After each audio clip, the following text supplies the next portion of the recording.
Abi içeriden açıyorsun ha.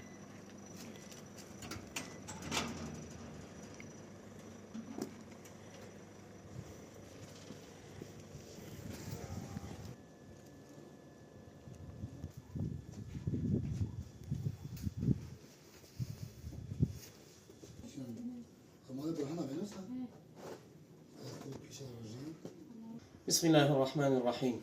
Umut Kervanı Vakfı Kozluk temsilciliği olarak 2026 yılı Ramazan ayı yardımlarımızı dağıtmaya başlıyoruz. Bugün nasip olursa inşallah Selahaddin Eyyubi İlkokulu öğrencileri ve öğretmenleri tarafından hazırlanmış olan gıda kolilerimizi ihtiyaç sahibi ailelerimize ulaştıracağız. Bu noktada siz değerli hayırseverlerimizden de yardım talebinde bulunuyoruz. Gıda kolilerimizin adedi bu yıl 1500 lira olarak belirlenmiştir.